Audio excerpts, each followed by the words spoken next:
Welcome everyone to this Friday news review for the 9th of May. A very important day in history, I hear you ask. Why Bintang? Well, I'll tell you. Today's the day that fascism was defeated in Europe. Yes, the Germans officially surrendered to the Allies, specifically, I guess, to the Red Army, and the end of fascism in Europe, which unfortunately has reared its ugly head in Israel. We thought it was over with once and for all. We thought all that effort and all that bloodshed, all those people who died for a cause, died for a reason, and they did. But it's a shame that it's reared its ugly head again. I thought fascism was dead and buried until Zionism came along and waved its little flag again. So that's concerning. What else has been happening in the news this week? Well, it's been one war. We talk about the end of one war. Meanwhile, India and Pakistan are trying to start another one. Two nuclear-armed nations in complete defiance of the Nuclear Non-Proliferation Treaty, I might add. It's funny how we keep going on about Iran and how Iran has to be tamed and Iran's nuclear ambitions, and Netanyahu has always drawn little diagrams with how dangerous Iran is getting nuclear weapons, while Israel, of course, has nuclear weapons. But no one ever says anything about India and Pakistan, and yet they're continually, this is not the first time, they're continually threatening to go to war with each other. And no one seems to be overly concerned about stopping their nuclear ambitions or curbing their nuclear arsenals. As I always say, perspective, it's such a fickle thing, isn't it? So, let's hope that the world's still here tomorrow morning. Some people might even wake up and watch this. What's closer to home, what's been happening? We've had the federal election in Australia. And it's finished, it's over. And you know the best thing about that, ladies and gentlemen? No more fucking annoying text messages from that prick Clive Palmer. It's really frustrating that legally a political party here can get access to your mobile phone number and can bombard you with messages which, if any other organisation did it, would be considered spam and you could block them. Apparently under the Electoral Commission laws, it's quite legal for Clive Palmer to do this. Now, I've got a double-sided issue with this because I ran in a state election in 2011, and I remember a bloke contacting me and saying to me, "You've lost my vote. I'm not voting for you because you put your pamphlet in my mailbox and it says no junk mail."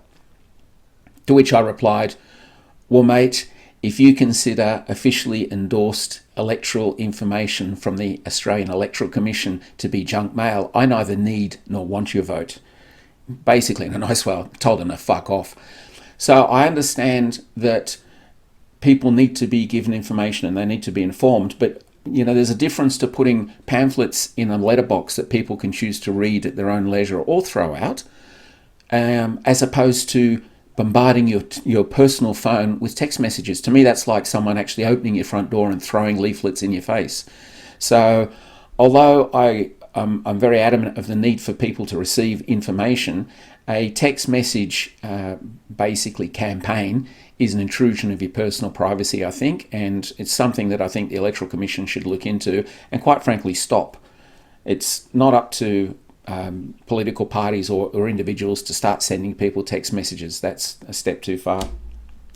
But anyway, other things that's one good thing that came out of the election. Something else which I think is absolutely wonderful came out of the election, and that is that the leader of the opposition, Peter Dutton, he lost his seat, and the Liberal National Party were basically destroyed as a political force for the foreseeable next two election cycles at least, I would say. It surprised everyone. I was like most people. I thought that it would be a Labor victory with a broad base of independents, and that the independents would pick up the seats, and I thought the Greens would pick up a lot of seats too. What actually transpired was the backlash against Peter Dutton and his policies, largely around nuclear power and the fact that basically came across in the election that he's a bit of a dumb cunt. it transpired then that all those votes basically shifted. People went to the Labor Party thinking they're looking for, I guess, stability, which is Australian politics is by nature, we're very conservative here in our politics. So that's, I guess, to some degree shouldn't have been a surprise, but it caught me off guard. Certainly, I'm the first one to put my hand up and say I didn't think that Labor would trounce the election in the way they did, but they did. So let's see what happens over the next 3 years. Now, the fact that old Petey Poo has gone bye-byes. A mate of mine in a group chat I'm with my school friends, he said, he said to guys, oh, aren't we going to at least thank him for his service? And I thought, are you serious? Thank him for his service? I mean, these people, number one, they don't, thank you for your service. I mean, I'd thank policemen and ambulance and certainly paramedics, people like that. I think they do a wonderful job. Politicians get paid an awful lot of money. 90% of them go into it for personal gain and personal reasons. There is a cohort that believe in doing the right thing. But if you listen to them and you watch them over the years, it's all about furthering their own agendas and ideas on the rest of us and basically foistering their views on you and me. So I did a little bit of research, as is my wont, into old Petey's background. And it's quite interesting. Okay? So, this is a guy, by the way, who despises people on welfare and hates any form of social support. He's made a career and a life off the public purse, off you and I. And whilst I believe it's important that we have politicians, and they do need to be paid, they've got to live like everyone else, I always find it ironic and somewhat spiteful and hateful, the ones who are so adamant against things like welfare, when essentially they're living off a modified form of welfare. Now anyway, old Pete, a day which shall live in infamy. 18th of November 1970, old Peter was born.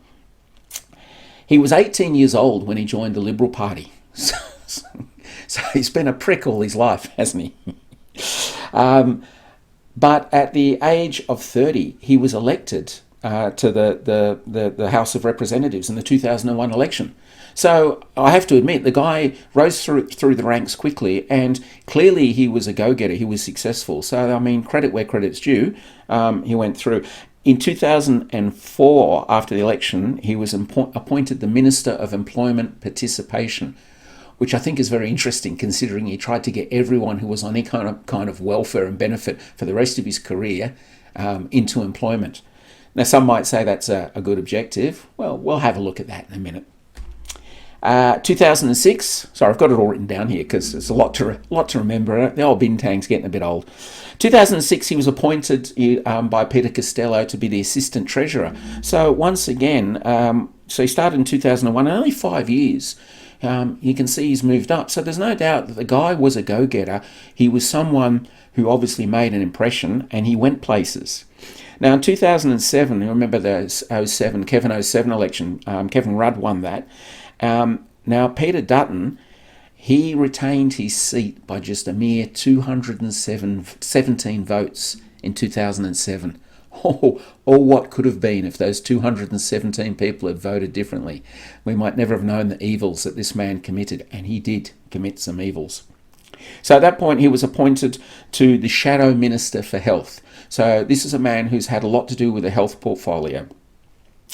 In 2013, after the successful election, he was appointed the Minister for Health and Sport. So he'd been Shadow Minister for Health, then a Natural Progression Minister for Health.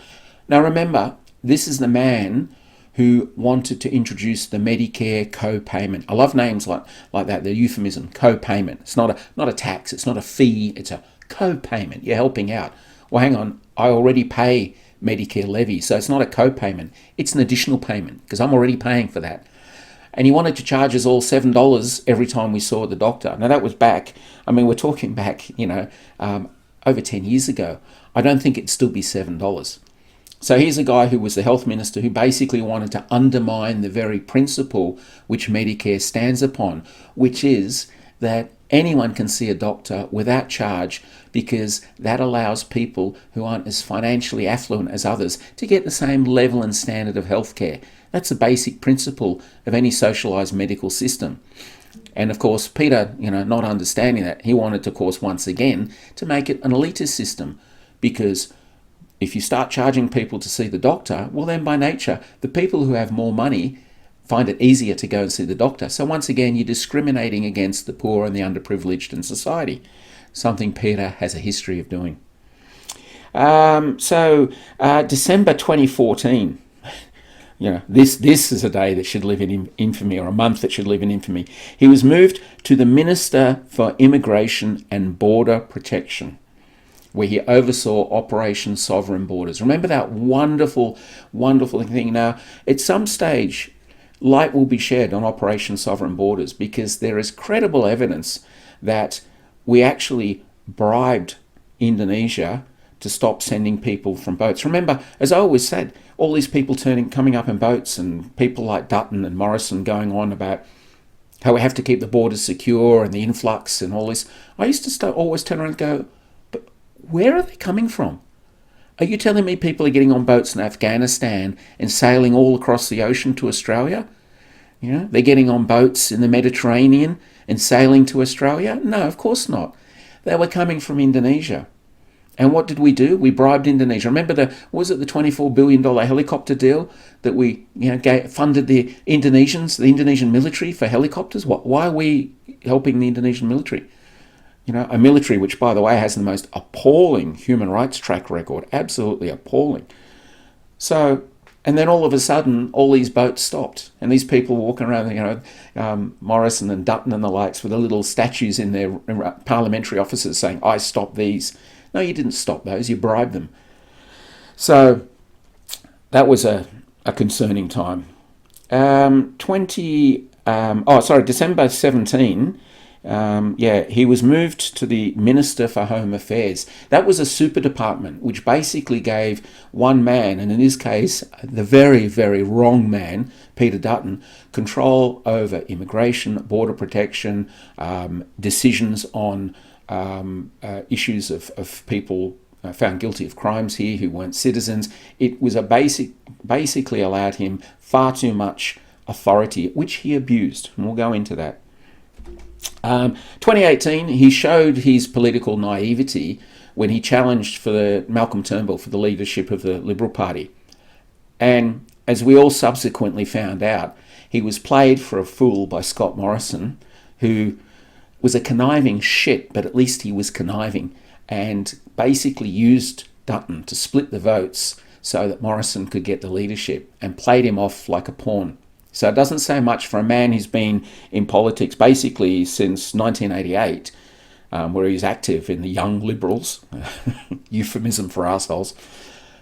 Here's a guy who was that politically naive. He was completely outmaneuvered by Morrison. Not that I think Morrison is as cunning as a shithouse rat, despite the fact I despise the man. I would never underestimate him. In 2021, he was made the Minister for Defence. Remember, under Morrison and under Dutton, Dutton was up to his eyeballs in the AUKUS debacle. And we'll do a program on AUKUS in the coming weeks. But let's just be clear, AUKUS remains, because unfortunately the Labor Party has supported it, it remains the most stupid, appalling foreign affairs decision we have ever made in the history of Australia. We have tied ourselves inextricably to American and British foreign policy. We have committed ourselves to building a submarine squadron which will serve as a unit of the US Pacific Fleet. We have, as Paul Keating rightly said, we have surrendered our sovereignty to the United States. And we've even admitted, because we don't have enough people in defence, because our Defence Department is appallingly badly run and people are leaving it in droves, we've even admitted that there will be American sailors crewing American-built submarines, but they'll have an Australian captain. Oh, yeah, right. So as if America doesn't want those submarines to go somewhere, we're going to stand up and go, no, no, no. A history of Australian leaders who have just bowed down like dogs to American leadership. So disaster all over it. Dutton was the defence minister who oversaw all of that. The billions of dollars wasted that we had to give to the French because we broke a contract. I mean, the irony of it. They had a nuclear submarine. We went, hey, we'd really like that one. Je suis un submarine. Then the French said, but we don't want nuclear ones. Can you make it conventional? The French went, yeah, no worries. We can take the nuclear power plant out and make it a conventional submarine. Then we negotiated all the contract. Then at the last minute, we went behind their back and went to the UK and the US and said, no, but we want nuclear submarines. So the poor French, sacre bleu, what are these people doing? So anyway, in 2022 election, when Morrison left, phew, another wonderful day in politics in this country, that's when Peter Dutton became leader of the opposition. And from then on, it was just disaster after disaster. Now, I want to look at some of the things that Dutton has done and achieved. Let's give him credit. Let's give him his due.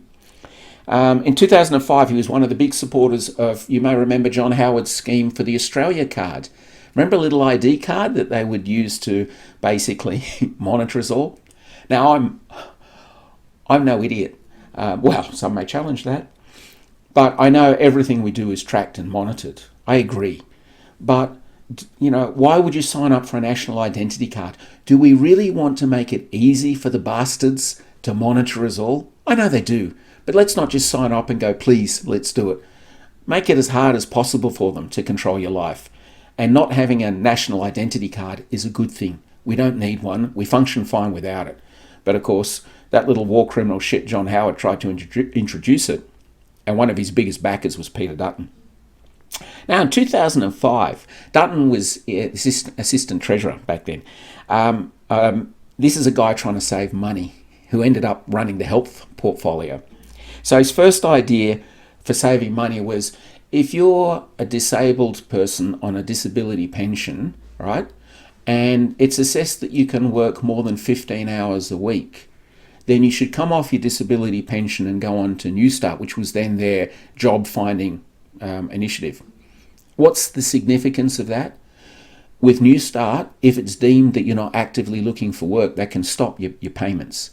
With a disability pension, they can't. So let's put that in perspective. You get some poor fucker who lost a leg at work, but a doctor turns around and goes, well, he can run a keyboard, he could work for more than 15 hours a week.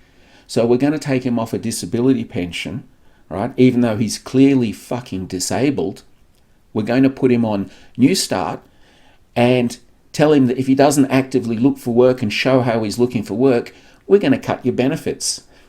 You're all heart, Petey Poo. In April of that year, he came up with another great... The guy, he comes up with ideas. He's an ideas guy. You got to hand it to him. So in April that year, his proposal was that if you're a single mother and you're on a single mother's pension, and once your youngest child goes into school, okay, you have to show that you're actively looking for work, otherwise your payments will be cut. So once again, let's put that in perspective, right? Now, it was single parents. I shouldn't, that's probably a bit unfair. It's not just single mothers, it was for single parents. There are many single fathers around. I'm not undermining that at all. But let's be honest, the majority would be single mothers who have custody of the children. So let's just give an example. Old Julie's husband's left her, and she's got 3 kids, a 10-year-old, an 8-year-old, and a 4-year-old. The 4-year-old goes into school, so she's juggling, looking after these 2 young children and picking up the little, he's now 4.5, 5-year-old starting his first year at school. And if she doesn't actively show that she's looking for work in amongst all this other stuff that's going on in her life, you're going to cut her single mother pension and just cut her payments. What sort of complete cunt comes up with ideas? Who thinks a mind that thinks like that? It's just evil, twisted and nasty. It's Peter Dutton. Now, of course, he was a strident proponent of work choices. That's another thing, the Conservative government's basic system of trying to get people on the dole to work for nothing. Because if you're unemployed, there's nothing increases your self-esteem like being sent out to get to work and not being paid for it. So wonderful guy, Pete. We all know that in 2008, he walked out on the stolen generation apology in Parliament. And it took him to 2023 to acknowledge that. So 15 odd years. 2012, I think, the stolen generation, sorry. And he said in 2023, he said, I apologise for that. At the time, I just didn't grasp the cultural significance. Sorry, Pete, you didn't understand the cultural significance of us particularly targeting one individual culture, our Indigenous population, removing all their children because we determined that they couldn't take care of them. You couldn't grasp that that would be a culturally sensitive issue? You'd have to have the cultural, the emotional IQ of a piece of chalk to not work that out, but still. Now, a couple of other interesting things. As the health minister, old Petey Poo, in 2015, a magazine called Australian Doctor held a survey of over 1,100 doctors respondents. That's a fairly big segment for just pure doctors. And they voted him overwhelmingly the worst health minister in 35 years. So what does that say about the guy? In all seriousness, that's a concern. That's your health minister, and the medical profession is basically saying he's the worst one we've ever had. And there's been a few clangers there too, trust me, so he's doing well in that. 2016, the mad fucking witch tax. Who was that? Samantha Maiden. The editor in News Corp wrote an article about a person, and Peter Dutton was friends with this person, and so he wrote a text purportedly to that person saying that Samantha Maiden was a mad fucking witch and denigrating her. But he fucked up, and instead of sending it to the person the article was about, he sent it to Samantha Maiden. Doesn't. I mean, we all make mistakes, I guess. So, but once again, for a guy who's been in politics all this time, shows a lot of naivety, doesn't he? What else have we got? Oh, yeah, the 5th of June 2015. This is interesting. Sarah Hanson-Young, Senator for the Greens. Now, she attracts a lot of division. I live in an area with a lot of rednecks, and they all hate her. But regardless, I always say, forget whether you feel about someone, think of the issues they're going for. If Peter Dutton stood up for people in Gaza, I would respect him for it, even though he never would. But you know what I mean? You need to separate the person from the politics and from the issues at hand. Now, Sarah Hanson-Young was it Manus or Nauru? Let me just check, because I want to get this right. I think it was Nauru. She went to Nauru. She was investigating claims there was claims that there was rapes going on, there was mistreatment, that there was appalling things happening, and of course all this was suppressed by Peter Dutton as the Minister for Home Affairs, and it's appalling what that man did. So she went there, and she on this fact-finding mission. She's a senator in the Australian Federal Parliament. That's actually her job, to investigate issues with the Australian government, to investigate issues where things might not be being run properly. That's what we have senators for. That's the whole reason of the upper house. They are the checks and balances on the lower house. So regardless of what you think of Senator Hanson-Young, she was performing her parliamentary duty as she should have done. Now, she came back and she claimed that she was spied on by Dutton's department, and that Dutton had arranged for her to be spied on, for her to be tracked, for everyone to watch what she was up to, surreptitiously, of course. Dutton, of course, denied it all, claimed it was all whitewashing, did a big spiel in the media about Sarah Hanson-Young, how Sarah just likes the attention of the cameras and that's all she's after. Well, turns out it wasn't all she was after, wasn't she? Because the claim was substantiated. And who was it substantiated by? His own fucking department. Who was it backed up by? Wilson Security, the people who'd been told by his department to spy on Hanson-Young. So he lied. So I don't know how people like this are allowed to stay in Parliament. He blatantly lied on the public record, and he blatantly spied on a fellow member of Parliament. All of this should have had the man kicked out straight away. It's the problem in this country, we're too easygoing with our parliamentarians, and so it'll be all right. No, that's a fucking disgrace. Sarah Hanson-Young had every right to go there as a member of the Australian Parliament. Okay, and what she found out was disgraceful, what was going on. So it was right what she did. Even if it wasn't, you have no right. Governments shouldn't spy on people in government. They shouldn't spy on Australian citizens, actually. But there you go. Now, what else do we have? The 2015 was a good year for Pete. Remember the au pair scandal? So twice he personally intervened to issue visas to au pairs coming into the country, to allow them into the country when his own department said they're going to work illegally, you should knock these back. But of course, turned out they were working for people he knew. So here's a guy who was tough on immigration, tough on border security. That was his big stance. Strong borders. We need strong borders. Yet here he is, opening the door for his mates, au pairs, to come in and work cash in hand under the table. It's all right, mate. Once again, this is what I've said about Peter Dutton and why he is dangerous. And I'm so glad he's out of politics, because people like him want to apply the law subjectively.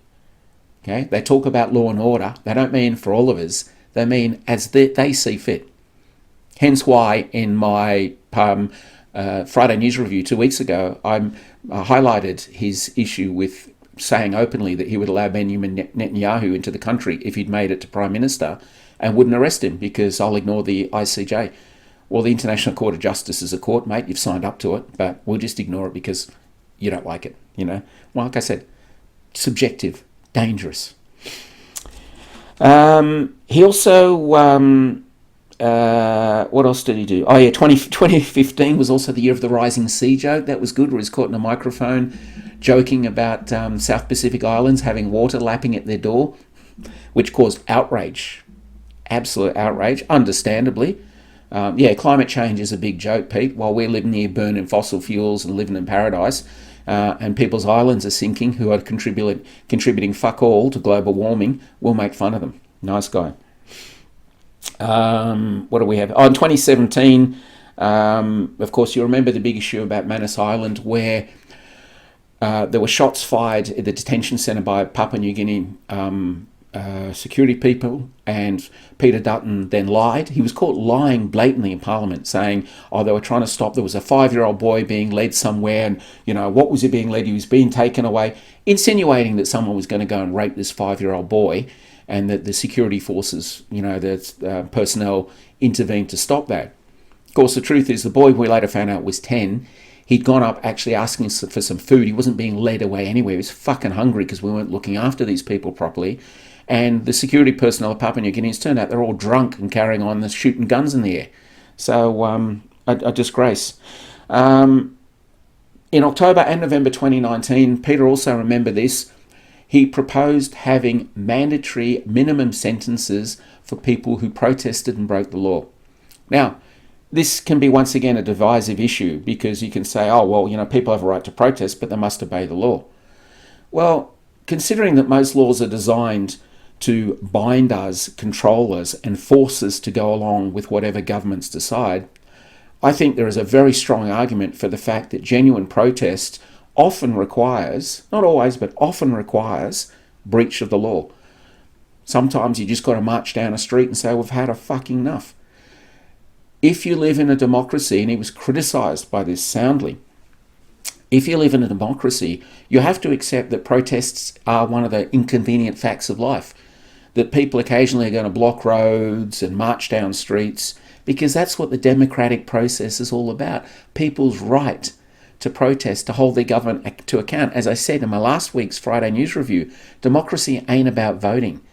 If you can't hold your government to account, then you're not voting in a democratic government. You're installing a limited tenure dictatorship. But of course, people like Peter want to say that, no, you can only protest in the way the government allows you to protest. Well, do you think the government's going to allow you to protest in a way that really impacts the government? Of course not. So you need to have some form of illegal protest. And it's, and I agree, if people do crazy things and get out of control, well, there are laws in place. These people can be fined, and they are often fined. But to have mandatory minimum sentencing means basically you're trying to intimidate people into being afraid to protest. And that, my friends, is a very, very dangerous thing. Now, let's have a look at some of the things that have come out about Peters. This is interesting, the Home Affairs revelations. Now, in February 2024, the Richardson Review looked into the Home Affairs Office when it was under the ministership, I think it's the right term, of Peter Dutton. Now, one of the things it found was damning failures of governance while Peter Dutton was the minister. And I'll read directly because this is interesting what they found. The Richardson Review found that the Department of Home Affairs had made multi-million-dollar contracts with companies suspected of criminal activities, including drug smuggling, corruption, and bypassing of US applied sanctions. So he's the minister, he's overseeing, his department is making multi-million-dollar contracts with people who are clearly shady and should have been eliminated at the contractual bargaining phase or the tender phase. It also found that Dutton had personally intervened to allow certain criminals to stay in Australia. So he's not allowing his department to make their findings, and he's directly intervening. Which I guess to some extent a minister can do, but it's interesting in the way he does it. You know, he intervenes to allow LPs to stay illegally and criminals to stay illegally, and then he intervenes personally to try and kick families out. We'll get to that. The Richardson Review also noted that the Department of Home Affairs had made an extremely lucrative contract with, you'll remember this little group, Paladin. Remember them? Paladin was registered to a shack on a beach on Kangaroo Island. Was it Kangaroo Island? Where was the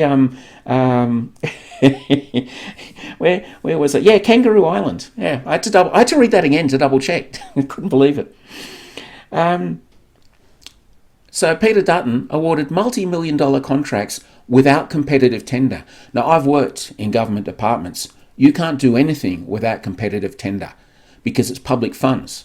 And the idea is good. The intent is you can't just go and give a contract to somebody. You have to have it tendered for so that there is a accountability, a trace, that there is a stream of decisions being made which can be looked at, and then you can say that the contracts are done to the best bidder, either in price or what they can provide. They're not just handed over to someone, because that's what you do in corrupt countries, isn't it? That's what we accuse people like in North Korea doing, you know, and just handing over stuff and public funds. This is public money.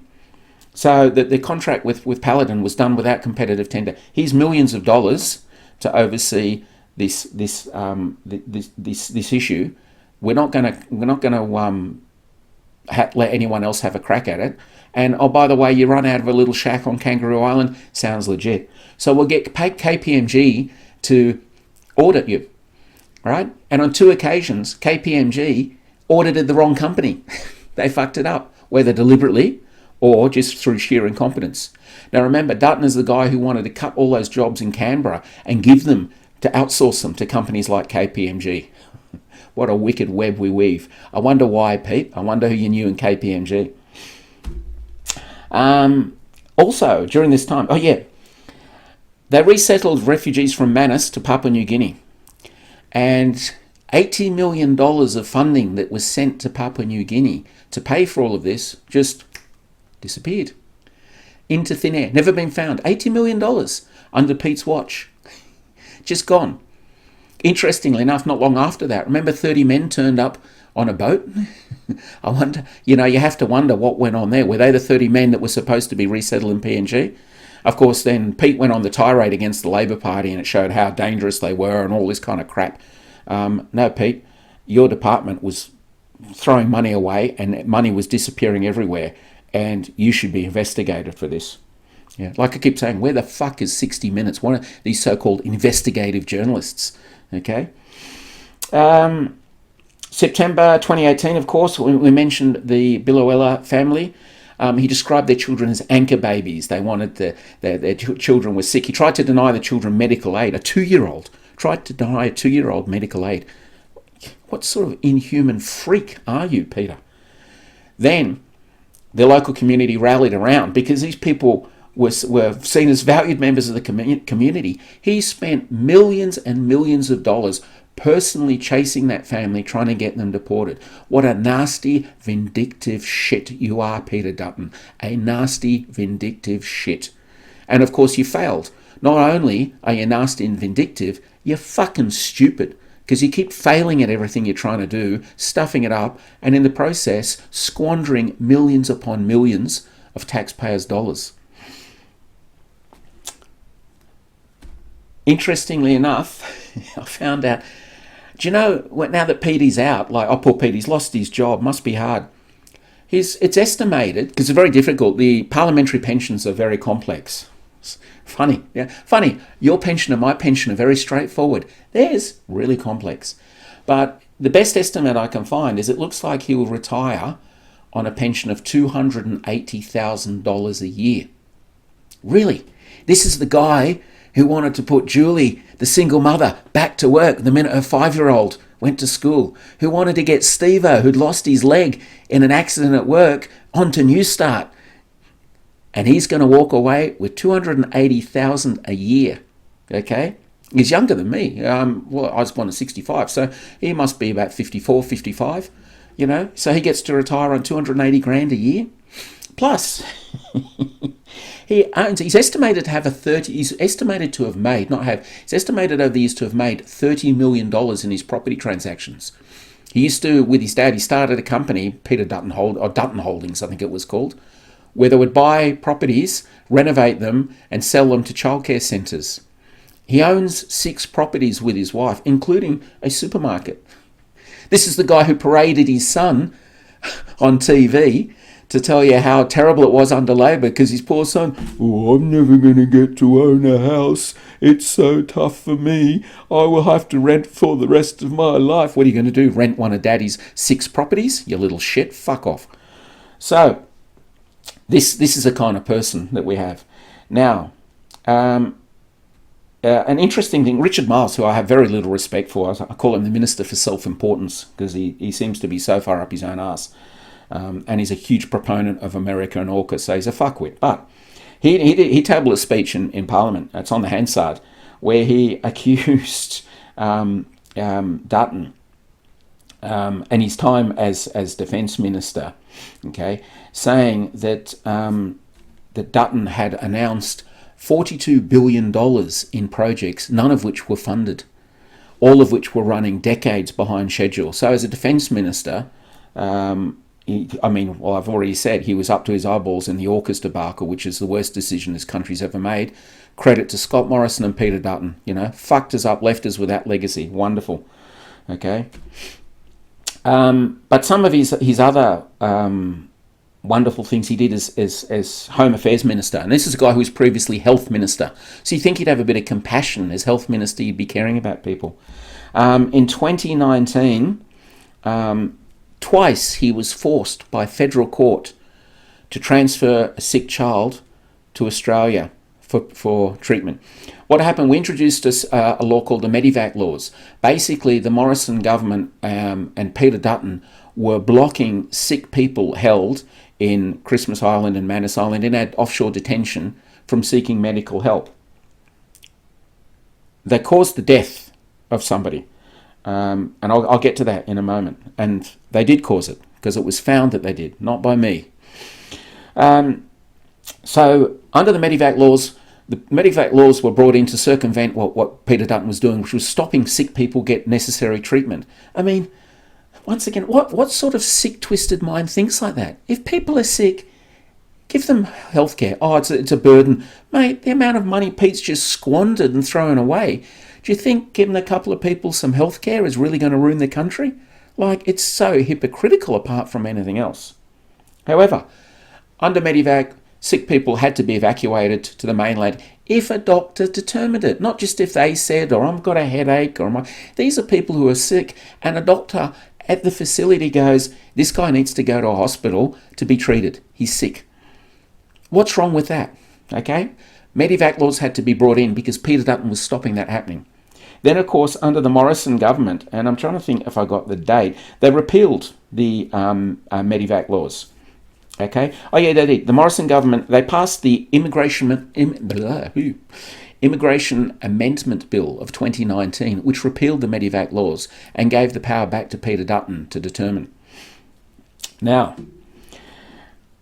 at the time, David Burke, who was the legal director of the Human Rights Centre, he said this. He said, Peter Dutton and the Morrison government have today played cruel, bloody-minded politics with people's lives. And they had.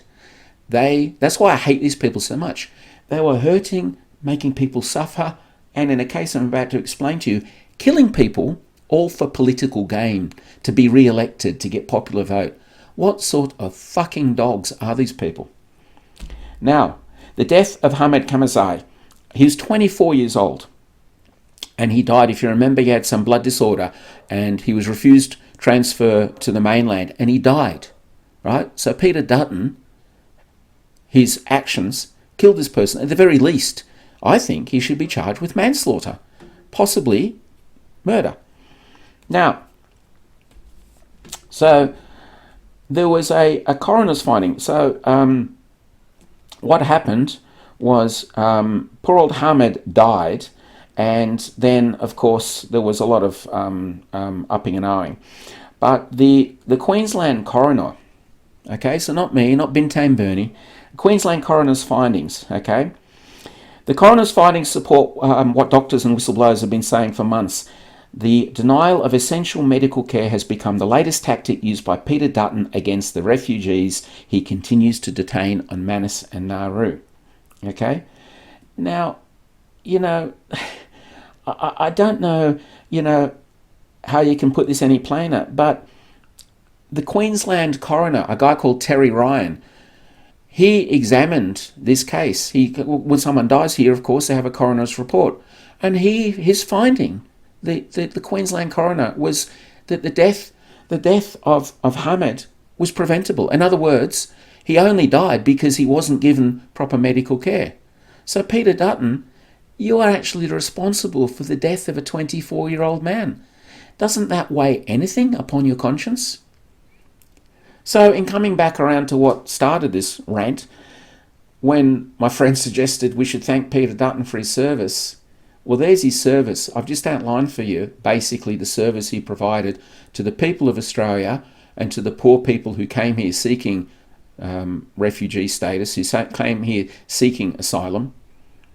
And I don't think we should be thanking Peter Dutton for anything. In fact, if it was up to me, Peter Dutton would be in jail. He'd at the very least be under serious investigation, you know, for fraud and human rights abuses, misappropriation of public money, interference in departmental procedures.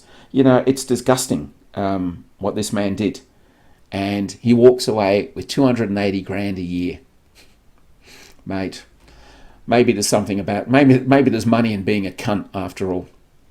Anyway, this is Bintang Bernie. Thank you for listening to my rant, those of you who do. And we'll see you next Friday. And until then, remember, there are two types of people in this world. Avoid them both.